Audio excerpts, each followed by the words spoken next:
ವಿರೋಧಿಸಿ ಭಾರತ್ ಬಂದ್ ವಿಚಾರಕ್ಕೆ ಸಂಬಂಧಿಸಿದಂತೆ ಕಾರ್ಮಿಕ ಹಾಗೂ ರೈತ ಸಂಘಟನೆಗಳು ಪ್ರತಿಭಟನೆಯನ್ನು ನಡೆಸಿದ್ದಾರೆ. ಕೇಂದ್ರ ಸರ್ಕಾರದ ವಿರುದ್ಧ ಘೋಷಣೆಗಳನ್ನು ಕೂಗಿ ಆಕ್ರೋಶವನ್ನು ಹೊರಹಾಕಿದ್ದಾರೆ. 22 ಪ್ರಮುಖ ಬೇಡಿಕೆಗಳನ್ನು ಈಡೇರಿಸುವಂತೆ ಆಗ್ರಹಿಸಿ ಪ್ರತಿಭಟನಾ ಮೆರವಣಿಗೆ ನಡೆದಿದೆ. ಕೆಎಸ್ಆರ್ಟಿಸಿ ಬಸ್ ನಿಲ್ದಾಣದಿಂದ ಡಿಸಿ ಕಚೇರಿಯವರೆಗೆ ಪ್ರತಿಭಟನಾ ಮೆರವಣಿಗೆಯನ್ನು ಮಾಡಲಾಗಿದೆ. ಕೂಡಲೇ ಕಾರ್ಮಿಕ ವಿರೋಧಿ, ರೈತ ವಿರೋಧಿ ಕಾಯ್ದೆಗಳನ್ನು ಹಿಂಪಡೆಯುವಂತೆ ಆಗ್ರಹಿಸಿದ್ದಾರೆ.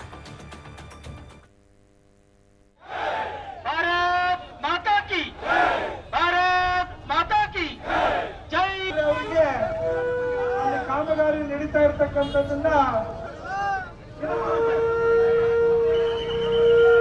200 ಮೀಟರ್ ಕೂಡ ಇಲ್ಲ, ಅಲ್ಲಿ ನಮ್ಮ ನಾಲೆಯನ್ನ ಒಡೆದು ಕುಡಿಯ ನೀರಿಗೆ ತಗೊಂಡೋಗ್ತಕ್ಕಂಥ ಕಾಮಗಾರಿಯನ್ನ ಮಾಡ್ತಾ ಇತ್ತು.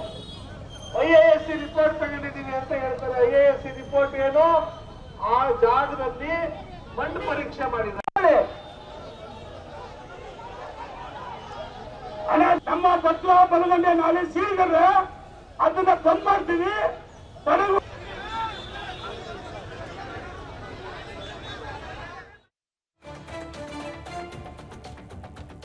ವಿವಿಧ ಬೇಡಿಕೆಗಳನ್ನು ಈಡೇರಿಸುವಂತೆ ಒತ್ತಾಯಿಸಿ ಇಂದು ಭಾರತ್ ಬಂದ್ಗೆ ವಿವಿಧ ಸಂಘಟನೆಗಳು ಕರೆಯನ್ನು ನೀಡಿದ್ವು. ಹೀಗಾಗಿ ರಾಯಚೂರು ನಗರದಲ್ಲಿ ಬ್ಯಾಂಕ್ ನೌಕರರ ಸಂಘದಿಂದ ಬಂದ್ಗೆ ಬೆಂಬಲವನ್ನು ಸೂಚಿಸಿದ್ರು. ವಿವಿಧ ಬ್ಯಾಂಕ್ಗಳನ್ನು ಬಂದ್ ಮಾಡಿ ನೂರಾರು ಬ್ಯಾಂಕಿನ ಸಿಬ್ಬಂದಿ ಪ್ರತಿಭಟನೆಯಲ್ಲಿ ಭಾಗಿಯಾಗಿದ್ರು. ಕೇಂದ್ರ ಸರ್ಕಾರದ ಕೆಲ ನೀತಿಗಳ ವಿರುದ್ಧ ಪ್ರತಿಭಟನಾಕಾರರು ಆಕ್ರೋಶವನ್ನ ಹೊರಹಾಕಿದ್ರು. ವಿರೋಧಿ, ರೈತ ವಿರೋಧಿ, ರಾಷ್ಟ್ರ ವಿರೋಧಿ ಮತ್ತು ಕಾರ್ಪೊರೇಟ್ ಪರವಾದ ನೀತಿಗಳನ್ನು ಅನುಸರಿಸುತ್ತಿದೆ. ಖಾಸಗಿ ಬಂಡವಾಳಶಾಹಿಗಳ ಹಿತಕ್ಕಾಗಿ ಈ ದೇಶದ ರೈತ ಕಾರ್ಮಿಕರ ಹಿತವನ್ನು ಬಲಿಕೊಡಲಾಗುತ್ತಿದೆ.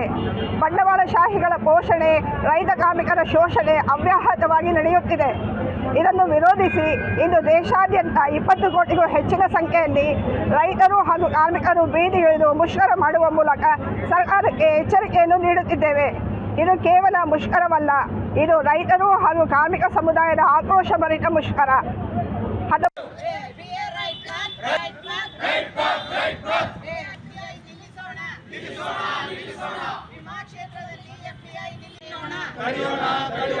ಯೂನಿಯನ್ ಹಕ್ಕುಗಳ ರಕ್ಷಣೆ ಮಾಡೋಣ. ಕಾರ್ಮಿಕ ಸಂಘಟನೆಗಳಿಂದ ಭಾರತ್ ಬಂದ್ ಕರೆಯ ಹಿನ್ನೆಲೆಯಲ್ಲಿ ಬಾಗಲಕೋಟೆಯಲ್ಲಿ ವಿವಿಧ ಕಾರ್ಮಿಕ ಸಂಘಟನೆಗಳಿಂದ ಪ್ರತಿಭಟನೆಯನ್ನು ನಡೆಸಲಾಯಿತು. ಬಾಗಲಕೋಟೆಯ ಡಿಸಿ ಕಚೇರಿಯ ಮುಂಭಾಗ ಆಶಾ ಕಾರ್ಯಕರ್ತರು, ಅಂಗನವಾಡಿ, ಬಿಸಿಯೂಟ, ಅಕ್ಷರ ದಾಸೋಹ ಸಂಘಟನೆಗಳಿಂದ ಪ್ರತಿಭಟನೆ ನಡೆಸಿದರು. ಜಿಲ್ಲಾಡಳಿತ ಭವನದ ಮುಂದೆ ಧರಣಿಯನ್ನು ನಡೆಸಿದರು. ಸಿಐಟಿಯು ನೇತೃತ್ವದಲ್ಲಿ ಕೇಂದ್ರ ಸರ್ಕಾರದ ವಿರುದ್ಧ ಧಿಕ್ಕಾರವನ್ನ ಕೂಗಿ ತಮ್ಮ ಆಕ್ರೋಶವನ್ನ ಹೊರಹಾಕಿದ್ರು.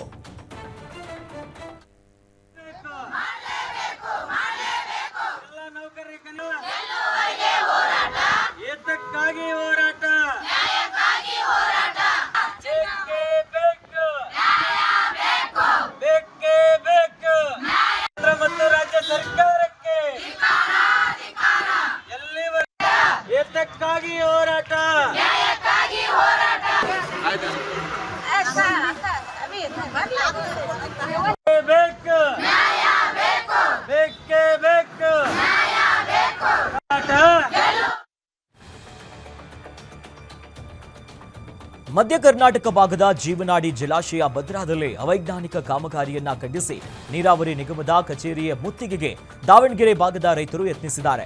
ಮಾಜಿ ಸಚಿವ ಎಂಪಿ ರೇಣುಕಾಚಾರ್ಯ ಅವರ ನೇತೃತ್ವದಲ್ಲಿ ಈ ಹೋರಾಟ ನಡೆದಿದ್ದು, ರೈತರನ್ನ ನಿಗಮದ ಕಚೇರಿ ಗೇಟ್ ಮುಂದೆನೇ ಪೊಲೀಸರು ತಡೆದಿದ್ದಾರೆ. ಹೀಗಾಗಿ ಶಿವಮೊಗ್ಗ ಸಾಗರ ಮುಖ್ಯ ರಸ್ತೆಯಲ್ಲೇ ಕುಳಿತು ರೈತರು ಹೋರಾಟವನ್ನ ನಡೆಸಿದ್ದಾರೆ. ತಕ್ಷಣವೇ ಅವೈಜ್ಞಾನಿಕವಾಗಿರುವಂತಹ ಕಾಮಗಾರಿಯನ್ನ ನಿಲ್ಲಿಸುವುದಕ್ಕೆ ಒತ್ತಾಯ ಮಾಡಿದ್ದಾರೆ.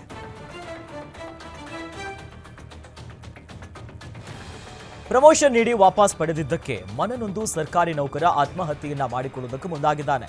ಈ ಘಟನೆ ಬೀದರ್ನಲ್ಲಿ ನಡೆದಿದೆ.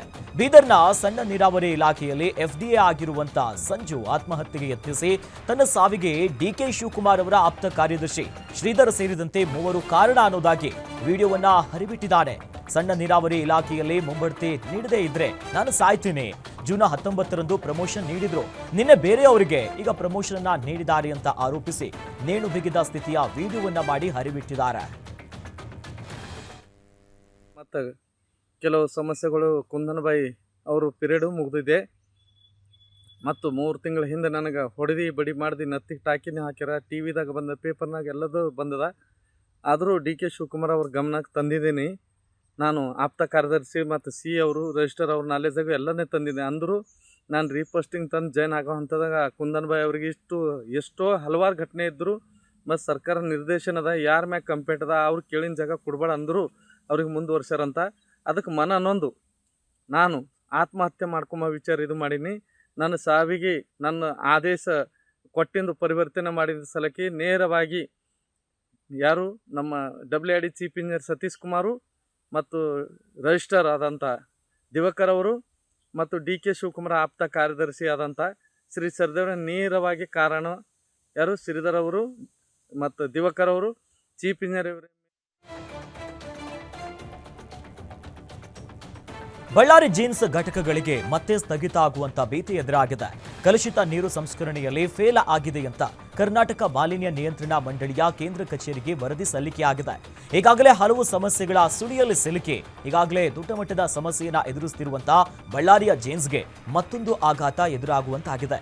ಕಾರ್ಖಾನೆಗಳ ಕಲುಷಿತ ನೀರನ್ನ ಸಂಸ್ಕರಿಸದೆ ನೇರವಾಗಿ ಜಲಮೂಲಗಳಿಗೆ ಬಿಟ್ಟು ಪರಿಸರ ಮತ್ತು ಜಲಮೂಲಗಳ ಮಾಲಿನ್ಯಕ್ಕೆ ಕಾರಣ ಆಗಿದೆ. ಹೀಗಾಗಿ ಘಟಕಗಳನ್ನ ಸ್ಥಗಿತಗೊಳಿಸಬೇಕು ಅಂತ ವರದಿಯಲ್ಲಿ ಉಲ್ಲೇಖಿಸಲಾಗಿದೆ.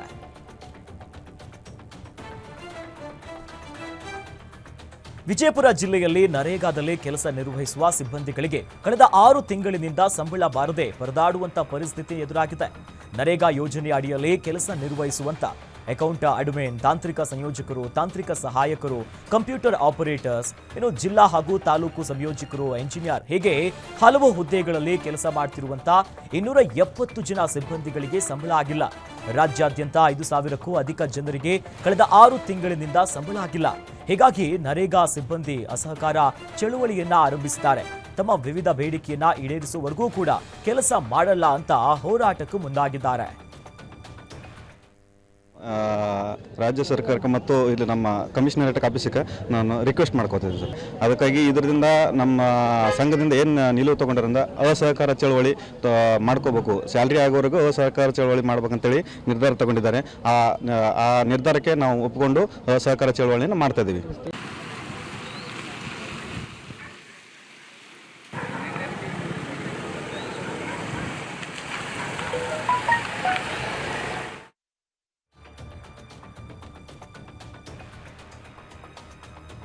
ಕೊಪ್ಪ ಪಟ್ಟಣದ ಮೊರಾರ್ಜಿ ಶಾಲೆಯಲ್ಲಿ 9ನೇ ತರಗತಿ ವಿದ್ಯಾರ್ಥಿನಿ ಆತ್ಮಹತ್ಯೆ ಪ್ರಕರಣಕ್ಕೆ ಸಂಬಂಧಪಟ್ಟಂತೆ ನಿವೃತ್ತ ನ್ಯಾಯಾಧೀಶರ ನೇತೃತ್ವದಲ್ಲಿ ತನಿಖೆಗೆ ಆದೇಶವನ್ನ ಹೊರಡಿಸಿದ್ದಾರೆ. ಹೀಗಾಗಿ ನಿವೃತ್ತ ಜಿಲ್ಲಾ ಮತ್ತು ಸತ್ರ ನ್ಯಾಯಾಲಯದ ನ್ಯಾಯಾಧೀಶೆ ಶೋಭಾ ನೇತೃತ್ವದಲ್ಲಿ ತನಿಖೆಯನ್ನ ಮಾಡಲಾಗುತ್ತೆ. ಇನ್ನು ಜಿಲ್ಲಾ ಸಮನ್ವಯ ಅಧಿಕಾರಿ ಶೈಲಾ ಅವರನ್ನ ನೋಡಲ್ ಅಧಿಕಾರಿಯಾಗಿ ನೇಮಕ ಮಾಡಲಾಗಿದೆ. 1 ತಿಂಗಳಲ್ಲಿ ವರದಿಯನ್ನ ಸಲ್ಲಿಸುವುದಕ್ಕೆ ಆದೇಶವನ್ನ ನೀಡಿದ್ದಾರೆ. 2023ರಲ್ಲಿ ಅಮೂಲ್ಯ, 2025 ಜೂನ್ 29ರಂದು ಶಮಿತಾ ಆತ್ಮಹತ್ಯೆಯನ್ನ ಮಾಡಿಕೊಂಡಿದ್ರು.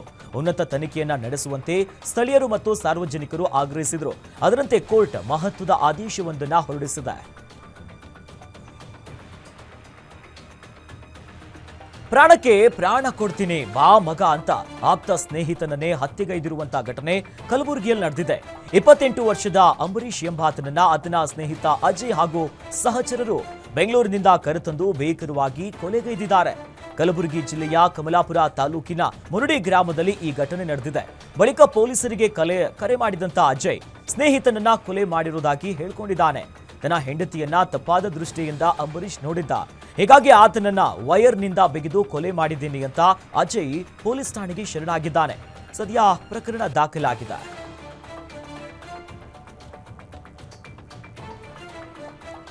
ಮಹಿಳೆಯರಿಗೆ ಖಾಸಗಿ ಅಂಗವನ್ನ ತೋರಿಸಿ ಅಸಭ್ಯ ವರ್ತನೆ ತೋರಿದ ಕಾಮುಕನಿಗೆ ಧರ್ಮದೇಟು ಬಿದ್ದಿದೆ. ಈ ಘಟನೆ ಯಾದಗಿರಿ ಜಿಲ್ಲೆಯ ಹುಣಸಗಿ ತಾಲೂಕಿನ ಕೊಡೇಕಲ್ನಲ್ಲಿ ನಡೆದಿದೆ. ಮಹಿಳೆಯರ ಪತಿಯರಿಂದಲೂ ಕೂಡ ಕಾಮುಕನಿಗೆ ಹಿಗ್ಗಾಮುಗ್ಗಾ ಥಳಿಸಿದ್ದಾರೆ. ಇದೀಗ ಥಳಿಸಿದವರ ವಿರುದ್ಧ ಕೇಸ್ ದಾಖಲಾಗಿದೆ.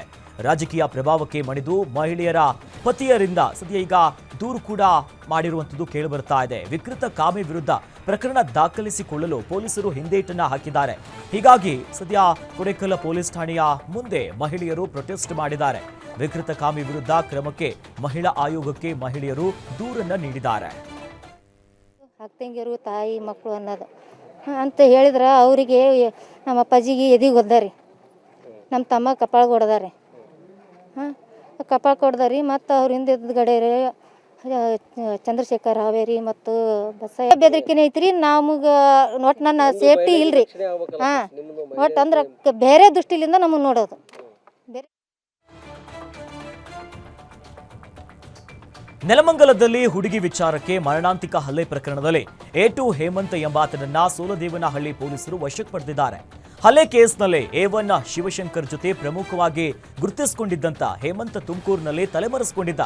ಸದ್ಯ ಬಂಧಿತ ಆರೋಪಿ ಹೇಮಂತ್ ವಿರುದ್ಧ 2023ರಲ್ಲಿ ಒಂದು ಕೇಸ್, ಇನ್ನು 2024ರಲ್ಲಿ 2 ಕೇಸ್ ದಾಖಲಾಗಿದ್ವು ಅನ್ನೋದು ತಿಳಿದು ಬಂದಿದೆ.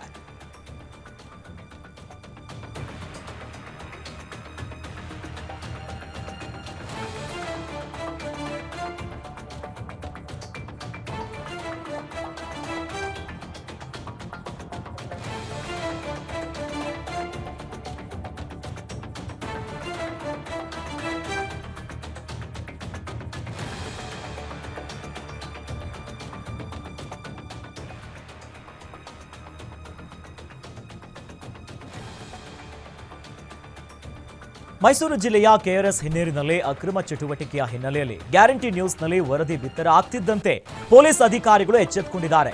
KRS ಹಿನ್ನೀರಿನಲ್ಲಿ ಮೋಜು ಮಸ್ತಿ ಮಾಡ್ತಿದ್ದವರು ಇನ್ನು ಮದ್ಯವನ್ನ ಪೂರೈಕೆ ಮಾಡ್ತಿದ್ದಂತ 5 ಆರೋಪಿಗಳನ್ನ ಪೊಲೀಸರು ಬಂಧಿಸಿದ್ದಾರೆ.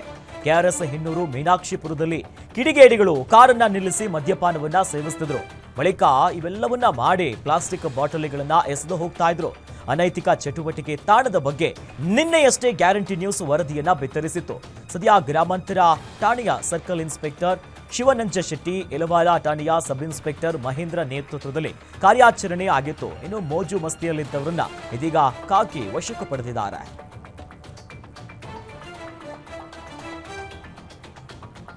ಬೆಳಗಾವಿ ನಗರದಲ್ಲಿ ಮನಕಲುಕುವ ಘಟನೆಯೊಂದಾಗಿದೆ.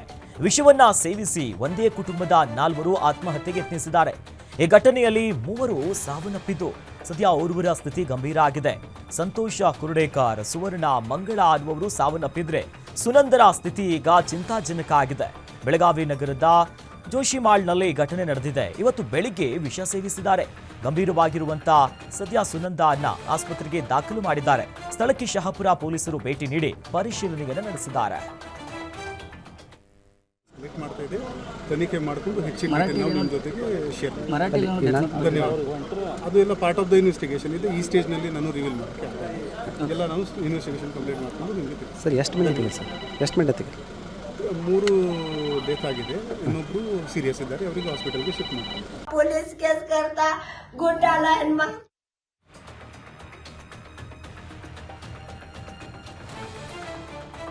ನೆಲಮಂಗಲದಲ್ಲಿ ದಿನನಿತ್ಯ ರೋಡ್ ರೇಸ್ ಪ್ರಕರಣಗಳು ಹೆಚ್ಚಾಗ್ತಾ ಇದ್ದು, ಇದೀಗ ಮತ್ತೊಂದು ಘಟನೆ ಬೆಳಕಿಗೆ ಬಂದಿದೆ. ಇನೋವಾ ಕಾರಿಗೆ ಹಿಂಬದಿಯಿಂದ ಬಂದು ಮತ್ತೊಂದು ಸ್ಕಾರ್ಪಿಯೋ ಕಾರು ಡಿಕ್ಕಿ ಹೊಡೆದಿದೆ. ಈ ವೇಳೆ ಇನೋವಾ ಕಾರಿನಲ್ಲಿದ್ದಂಥ ಕೇರಳ ಮೂಲದ 4 ಮೇಲೆ 2 ಪುಂಡರು ಹಲ್ಲೆಯನ್ನು ನಡೆಸಿದ್ದಾರೆ. ಕುಟುಂಬದ ಮನೋಜ್ ಕುಮಾರ್, ಲಕ್ಷ್ಮಿ, ನಕ್ಷತ್ರ ಮತ್ತು ನವನೀತ್ ಮೇಲೆ ಹಲ್ಲೆ ನಡೆದಿದೆ. ಮಂಜುನಾಥ್ ಮತ್ತು ಜಗದೀಶ ಹಲ್ಲೆಗೈದಿರುವಂಥ ಪುಂಡರು ತುಮಕೂರಿನಿಂದ ಬೆಂಗಳೂರು ಕಡೆಗೆ ಬರುವಂತ ವೇಳೆ ಈ ಘಟನೆ ಆಗಿದೆ. ಸದ್ಯ ನೆಲಮಂಗಲ ಗ್ರಾಮಾಂತರ ಪೊಲೀಸ್ ಠಾಣೆಯಲ್ಲಿ FIR ದಾಖಲಾಗಿದೆ. ಕುಟುಂಬಸ್ಥರ ದೂರನ್ನ ಆಧರಿಸಿ ಪೊಲೀಸರು ಆರೋಪಿಗಳ ಸೆರೆಗೆ ಬಲೆ ಬೀಸಿದ್ದಾರೆ.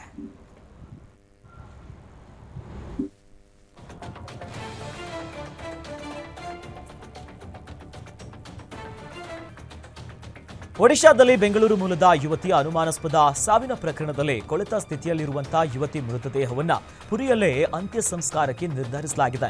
ಬೆಂಗಳೂರು ಮೂಲದ 23 ವರ್ಷದ ನೇಹ ಕಳೆದ ಸೋಮವಾರ ತನ್ನ ತಾಯಿಗೆ ಗುಡ್ ಮಾರ್ನಿಂಗ್ ಅಮ್ಮ ಅನ್ನೋದಾಗಿ ಮೆಸೇಜ್ ಮಾಡಿದ್ಲು. ಆದರೆ ಅದೇ ಸೋಮವಾರ ಸಂಜೆ ವೇಳೆಗೆ ನೇಹ ಸಾವನ್ನಪ್ಪಿದ್ದಾಳೆ ಅಂತ ಕುಟುಂಬಸ್ಥರಿಗೆ ಮಾಹಿತಿ ತಲುಪಿತ್ತು.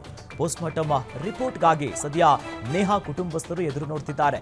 ನೇಹ ಸಾವಿನ ಪ್ರಕರಣದಲ್ಲಿ ಹಲವಾರು ಅನುಮಾನಗಳು ಶುರುವಾಗಿದೆ.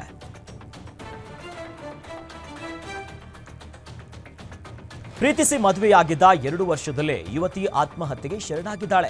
ಬೀದರ್ನ ಬಸವ ಕಲ್ಯಾಣ ನಗರದ ತ್ರಿಪುರಾಂತದಲ್ಲಿ ಈ ಘಟನೆ ಆಗಿದೆ. 22 ವರ್ಷದ ಸುಹಾಸಿನಿ ಎಂಬ ಮಹಿಳೆ ನೇಣು ಬಿಗಿದುಕೊಂಡು ಆತ್ಮಹತ್ಯೆಯನ್ನ ಮಾಡಿಕೊಂಡಿದ್ದಾರೆ. 2 ವರ್ಷಗಳ ಹಿಂದೆ ತ್ರಿಪುರಾಂತ ನಿವಾಸಿ ರೋಹನ್ನ ಎಂಬಾತನನ್ನ ಪ್ರೀತಿಸಿ ಮದುವೆಯಾಗಿದ್ಲು. ಬಳಿಕ ಪತಿಯಿಂದ ಮಾನಸಿಕವಾಗಿ, ದೈಹಿಕವಾಗಿ ಕಿರುಕುಳದಿಂದ ಬೇಸತ್ತು ಸದ್ಯ ಪತ್ನಿ ಈಗಾಗಲೇ ನೇಣಿಗೆ ಶರಣಾಗಿದ್ದಾಳೆ. ಸ್ಥಳಕ್ಕೆ PSI ಅಂಬರೀಷ್ ಭೇಟಿ ನೀಡಿ ಪರಿಶೀಲನೆಯನ್ನು ನಡೆಸಿದ್ದಾರೆ. ಕೆಎಸ್ಆರ್ಟಿಸಿ ಚಾಲಕ ನೇಣು ಬಿಗಿದುಕೊಂಡು ಆತ್ಮಹತ್ಯೆಗೆ ಶರಣಾಗಿರುವಂತಹ ಘಟನೆ ಚಳ್ಳಕೆರೆ ನಗರದ ಪಾವಗಡ ರಸ್ತೆಯ ಬಳಿ ಆಗಿದೆ. ಚಳ್ಳಕೆರೆಯ ನಿವಾಸಿ ಪರಮೇಶ್ವರಪ್ಪ ನೇಣಿಗೆ ಶರಣಾಗಿರುವಂತಹ ಚಾಲಕರಾಗಿದ್ದಾರೆ. ಹೊಂಗೆ ಮರಕ್ಕೆ ನೇಣು ಬಿಗಿದುಕೊಂಡು ಆತ್ಮಹತ್ಯೆಯನ್ನ ಮಾಡಿಕೊಂಡಿದ್ದಾರೆ. 4 ದಿನಗಳಿಂದ ಕೆಲಸಕ್ಕೆ ಗೈರಾಗಿದ್ರು ಅಂತ ತಿಳಿದು ಬಂದಿದೆ. ಸ್ಥಳಕ್ಕೆ ಚಳ್ಳಕೆರೆಯ ಪೊಲೀಸರು, ಕೆಎಸ್ಆರ್ಟಿಸಿಯ ಅಧಿಕಾರಿಗಳು ಭೇಟಿ ನೀಡಿ ಪರಿಶೀಲನೆಯನ್ನು ನಡೆಸಿದ್ದಾರೆ.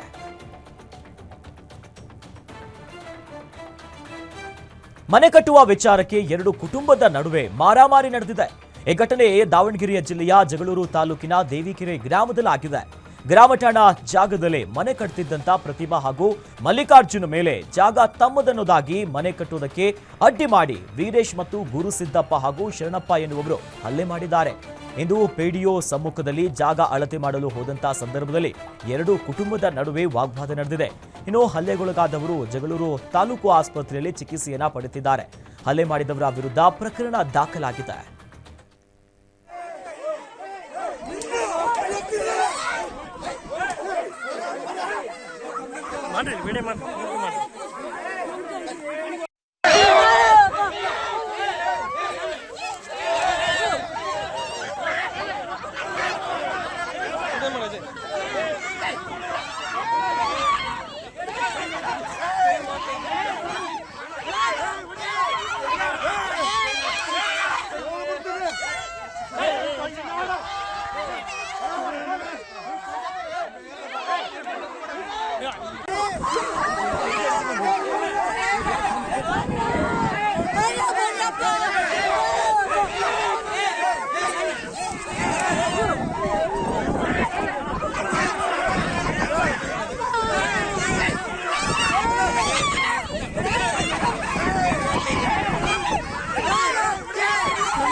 ಮೈಸೂರಿನಲ್ಲಿ ಲಾಂಗ್ ಹಿಡಿದು ರೀಲ್ಸ್ ಮಾಡಿದ ಆರೋಪಿಯನ್ನ ಪೊಲೀಸರು ವಶಕ್ಕೆ ಪಡೆದಿದ್ದಾರೆ.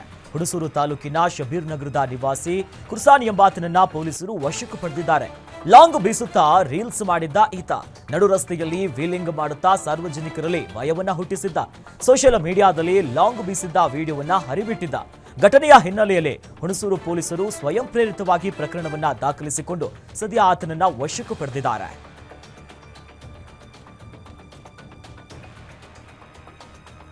ಇತ್ತ ಮಂಡ್ಯ ಜಿಲ್ಲೆಯಲ್ಲೂ ಹೃದಯಾಘಾತದ ಸರಣಿ ಮುಂದುವರೆದಿದೆ. ಮಳವಳ್ಳಿ ತಾಲೂಕಿನ 43 ವರ್ಷದ ರೈತ ಸಿದ್ದೇಗೌಡನಿಗೆ ಹಾರ್ಟ್ ಅಟ್ಯಾಕ್ ಆಗಿದೆ.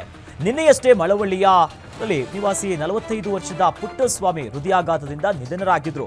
ಇಂದು ರೈತ ಸಿದ್ದೇಗೌಡ ನಿಧನದಿಂದ ಮಂಡ್ಯ ಜನ ಕಂಗಾಲಾಗಿದ್ದಾರೆ. ಕಳೆದ 1 ತಿಂಗಳಲ್ಲಿ ಮಳವಳ್ಳಿಯಲ್ಲಿ ಹೃದಯಾಘಾತದಿಂದ ಮೃತಪಟ್ಟವರ ಸಂಖ್ಯೆ 10ಕ್ಕೆ ಏರಿಕೆಯಾಗಿದೆ.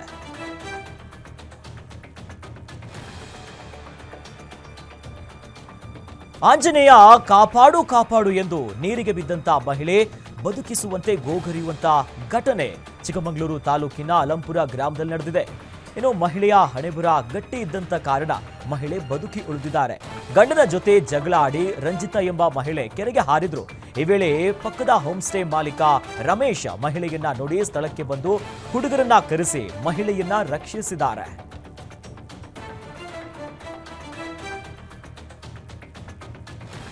ಹಾಸನದ ಹೊಳೆನರಸೀಪುರದಲ್ಲಿ ಕುಡಿಯೋ ನೀರು ವರ್ಣರಂಜಿತವಾಗಿದೆ. ಹೊಳೆನರಸೀಪುರದ ಬಸವನ ಗುಡಿಯಲ್ಲಿ ಕುಡಿಯುವ ನೀರಿನಲ್ಲಿ ಕೆಂಪು ಬಣ್ಣ ಮಿಶ್ರಿತವಾಗಿದ್ದು, ಇನ್ನು ನೀರಿನ ಕಲರ್ ನೋಡಿ ಸ್ಥಳೀಯರು ಫುಲ್ ಶಾಕ್ ಆಗಿದ್ದಾರೆ. ಹೀಗಾಗಿ ನೀರಿನ ಕಲರ್ ನೋಡೋದಕ್ಕೆ ಪುರಸಭಾ ಅಧ್ಯಕ್ಷರು ಸಹ ಸ್ಥಳಕ್ಕೆ ತೆರಳಿದ್ರು. ಅಧಿಕಾರಿಗಳ ನಿರ್ಲಕ್ಷ್ಯವೋ ಅಥವಾ ನಲ್ಲಿಯ ಕನೆಕ್ಷನ್ ತಪ್ಪಿದ್ರಿಂದ ಈ ರೀತಿ ನೀರು ಬಂತು ಅನ್ನೋದು ಇನ್ನೂ ಕೂಡ ತಿಳಿದು ಬಂದಿಲ್ಲ.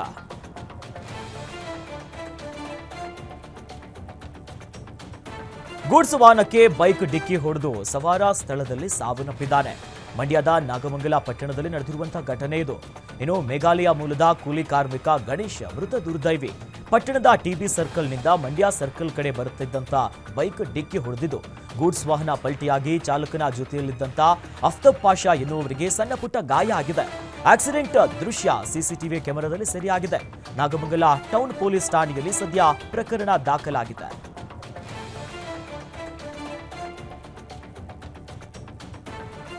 ಗಾಣಗಾಪುರ ದತ್ತಾತ್ರೇಯ ದೇವಸ್ಥಾನದ ಹೆಸರಲ್ಲಿ ನಕಲಿ ವೆಬ್ಸೈಟ್ ಕ್ರಿಯೇಟ್ ಮಾಡಿದ್ದಾರೆ. ಕಲಬುರಗಿ ಜಿಲ್ಲೆಯ ಅಫ್ಜಲ್ಪುರ ತಾಲೂಕಿನ ಪುಣ್ಯಕ್ಷೇತ್ರ ಗಾಣಿಕಾಪುರದಲ್ಲಿ ನಕಲಿ ವೆಬ್ಸೈಟ್ ಅನ್ನ ಸೃಷ್ಟಿಸಿ ಸಾವಿರಾರು ಭಕ್ತರಿಂದ ಹಣವನ್ನ ವಸೂಲಿ ಮಾಡಿದ್ದಾರೆ. ಆನ್ಲೈನ್ ಪೂಜೆ, ಮನೆ ಬಾಗಿಲಿಗೆ ಪ್ರಸಾದ ಸೇರಿ ಹಲವು ಸೇವೆಗಳ ಹೆಸರಿನಲ್ಲಿ ಹಣವನ್ನ ವಸೂಲಿ ಮಾಡಿರುವಂತಹ ಆರೋಪ ಕೇಳಿಬಂದಿದೆ.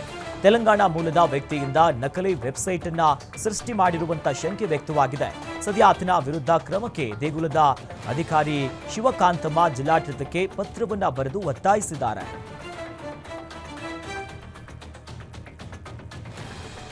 ರಾಯಚೂರಿನಲ್ಲಿ ಬೀದಿ ನಾಯಿಗಳ ಹಾವಳಿ ಹೆಚ್ಚಾದಂತಹ ಹಿನ್ನೆಲೆಯಲ್ಲಿ ಪಾಲಿಕೆಯ ಅಧಿಕಾರಿಗಳು ಎಚ್ಚೆತ್ತುಕೊಂಡಿದ್ದಾರೆ. ಸಮಸ್ಯೆಯ ಹಿನ್ನೆಲೆಯಲ್ಲಿ ಪಾಲಿಕೆಯ ಆಯುಕ್ತರು ಸಭೆಯನ್ನು ನಡೆಸಿದರು. ರಾಯಚೂರು ನಗರದಲ್ಲಿ ಬೀದಿ ನಾಯಿಗಳ ದಾಳಿ ಈಗಾಗಲೇ ಹೆಚ್ಚಾಗ್ತಿದೆ. ಈ ಸಮಸ್ಯೆಗೆ ಶಾಶ್ವತ ಪರಿಹಾರವನ್ನ ಕಂಡುಕೊಳ್ಳಬೇಕಾಗಿದೆ. ಈ ನಿಟ್ಟಿನಲ್ಲಿ ಪಶುಸಂಗೋಪನೆಯ ಇಲಾಖೆ ಪಾಲಿಕೆ ಸಿಬ್ಬಂದಿಗಳ ಜೊತೆ ಸಭೆಯನ್ನು ಮಾಡಲಾಗಿದೆ. ಇತ್ತೀಚೆಗೆ ನಗರದಲ್ಲಿ ಬೀದಿ ನಾಯಿಗಳ ದಾಳಿಯಿಂದ ಸಾಕಷ್ಟು ಜನರು ಭಯಭೀತರಾಗಿದ್ದಾರೆ. ಬೀದಿ ನಾಯಿಗಳನ್ನ ನಿಯಂತ್ರಿಸುವುದಕ್ಕೆ ಸದ್ಯ ಮಂಡ್ಯದ ಸಂಸ್ಥೆಗೆ 24.75 ಲಕ್ಷ ಟೆಂಡರ್ಗೆ ಸದ್ಯ ಈಗ ಮುಂದಾಗಿದ್ದಾರೆ. ಇನ್ನೊಂದು ವಾರದಲ್ಲಿ ಬೀದಿ ನಾಯಿಗಳನ್ನ ಹಿಡಿದು ಸದ್ಯ ನಿಯಂತ್ರಣ ಮಾಡಬೇಕು ಅನ್ನೋದಾಗಿ ಪಾಲಿಕೆಯ ಆಯುಕ್ತ ಜುಬಿನ್ ಮಹೋಪಾತ್ರ ಮಾಹಿತಿಯನ್ನು ನೀಡಿದ್ರು.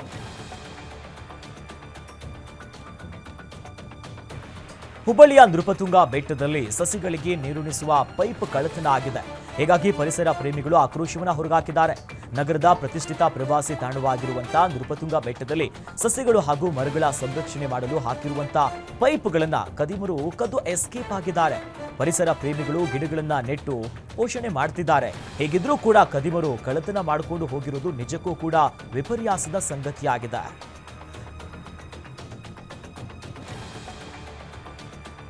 ಬೆಸ್ಕಾಂ ಅಧಿಕಾರಿಗಳಿಂದ ಮತ್ತೊಂದು ಎಡವಟ್ಟಾಗಿದೆ. ವಿದ್ಯುತ್ ಕಂಬ ಇರಬೇಕಾದಂತಹ ಜಾಗದಲ್ಲಿ ಮರದ ಕಂಬ ಇದೆ. ನೆಲದಿಂದ ಕೇವಲ 8 ರಿಂದ 10 ಅಡಿ ಮೇಲಿರುವಂತಹ ಮರದ ವಿದ್ಯುತ್ ಕಂಬದಿಂದ ಜನ ಈಗ ಆತಂಕಗೊಂಡಿದ್ದಾರೆ. ಈ ಒಂದು ಸನ್ನಿವೇಶ ಕಂಡುಬಂದಿದ್ದು ದೇವನಹಳ್ಳಿ ತಾಲೂಕಿನ ಗೋಕರಿ ಗ್ರಾಮದಲ್ಲಿ. ಈಗಾಗಲೇ ಹೆಚ್ಚಾಗಿರುವಂತಹ ಗಾಳಿ ಮಳೆಯಿಂದ ವಿದ್ಯುತ್ ತಂತಿ ನೆಲಕ್ಕೆ ಬೀಳುವಂತಹ ಸಾಧ್ಯತೆ ಇದೆ. ಬೆಸ್ಕಾಂ ಅಧಿಕಾರಿಗಳ ಗಮನಕ್ಕೆ ತಂದರೂ ಕೂಡ ಸ್ಥಳಕ್ಕೆ ಬೆಸ್ಕಾಂ ಸಿಬ್ಬಂದಿ ಬಂದಿಲ್ಲ.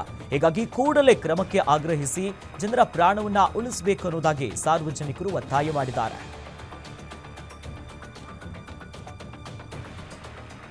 ಅಂಗನವಾಡಿ ಕೇಂದ್ರಕ್ಕೆ ಕೂಡಿಟ್ಟಂತ ಹಣದಲ್ಲಿ ಸೈಟ್ ಅನ್ನ ಖರೀದಿಸಿ ಅಂಗನವಾಡಿ ಕಾರ್ಯಕರ್ತೆ ಶಾಂತಮ್ಮ ದಾನ ಮಾಡಿದ್ದಾರೆ. ತುಮಕೂರು ಜಿಲ್ಲೆಯ ಪಾವಗಡ ತಾಲೂಕಿನ ಓಬಿನಹಳ್ಳಿ ಗ್ರಾಮದ ಶಾಂತಮ್ಮ ಸಮಾಜಮುಖಿ ಕೆಲಸವನ್ನ ಮಾಡಿದ್ದು ಸದ್ಯ ಎಲ್ಲರ ಮೆಚ್ಚುಗೆಗೆ ಪಾತ್ರರಾಗಿದ್ದಾರೆ. 2015ರಿಂದ ಅಂಗನವಾಡಿಯ ಕಾರ್ಯಕರ್ತೆಯಾಗಿ ಶಾಂತಮ್ಮ ಬಂದಂತಹ ಸಂಬಳದಲ್ಲಿ ಸ್ವಲ್ಪ ಹಣವನ್ನ ಕೂಡಿಟ್ಟು ಸೈಟ್ ಅನ್ನ ಖರೀದಿ ಮಾಡಿದ್ರು. ಅಂಗನವಾಡಿ ಕೇಂದ್ರ ಹಲವು ವರ್ಷಗಳಿಂದ ಬಾಡಿಗೆ ಕಟ್ಟಡದಲ್ಲಿತ್ತು. ಹೀಗಾಗಿ ಶಾಂತಮ್ಮನ ತಮ್ಮ ಸ್ವಂತ ಹಣದಲ್ಲೇನೆ ಇವೆಲ್ಲವನ್ನ ಸೈಟ್ ಖರೀದಿ ಮಾಡಿ ಅದನ್ನ ದಾನ ಮಾಡಿದ್ದಾರೆ. ಇಂದು ನಿವೇಶನದ ಈ ಖಾತೆಯ ಪ್ರತಿ ತುಮಕೂರಿನ ಸಿಡಿಪಿಒ ಸುನೀತಾಗೆ ಹಸ್ತಾಂತರ ಮಾಡಿದ್ದಾರೆ. ಬಸವಸಾಗರ ಜಲಾಶಯದಿಂದ ಕೃಷ್ಣಾ ನದಿಗೆ 1 ಲಕ್ಷಕ್ಕೂ ಅಧಿಕ ಕ್ಯೂಸೆಕ್ ನೀರನ್ನ ಹರಿಬಿಡಲಾಗಿದೆ. ಇನ್ನು ಪರಿಣಾಮ ನದಿ ಪಾತ್ರದ ಜನರಿಗೆ ಅಲರ್ಟ್ ಆಗಿರುವಂತೆ ಜಿಲ್ಲಾಡಳಿತ ಸೂಚನೆಯನ್ನ ಕೊಟ್ಟಿದೆ. ಕೃಷ್ಣಾ ನದಿಯಲ್ಲಿ ನೀರಿನ ಮಟ್ಟ ಹೆಚ್ಚಾದ ಹಿನ್ನೆಲೆಯಲ್ಲಿ ರಾಯಚೂರು ತಾಲೂಕಿನ ಗುರ್ಜಾಪುರ ಗ್ರಾಮದ ಬ್ರಿಡ್ಜ್ ಕಮ್ಮ ಈ ಬ್ಯಾರೇಜ್ನಲ್ಲಿ ಮೊಸಳೆಗಳು ಪ್ರತ್ಯಕ್ಷ ಆಗಿದೆ. ಸ್ಥಳೀಯರು ಮೊಸಳೆಗಳ ವಿಡಿಯೋವನ್ನ ಸೆರೆ ಹಿಡಿದಿದ್ದಾರೆ. ಇನ್ನು ರೈತರ ಗೆದ್ದೆ ಹೊಲಗಳಿಗೆ ಮೊಸಳೆಗಳು ನುಗ್ಗುವಂತ ಆತಂಕವೂ ಕೂಡ ಅಲ್ಲಿನ ಸ್ಥಳೀಯರಿಗೆ ಶುರುವಾಗಿದೆ.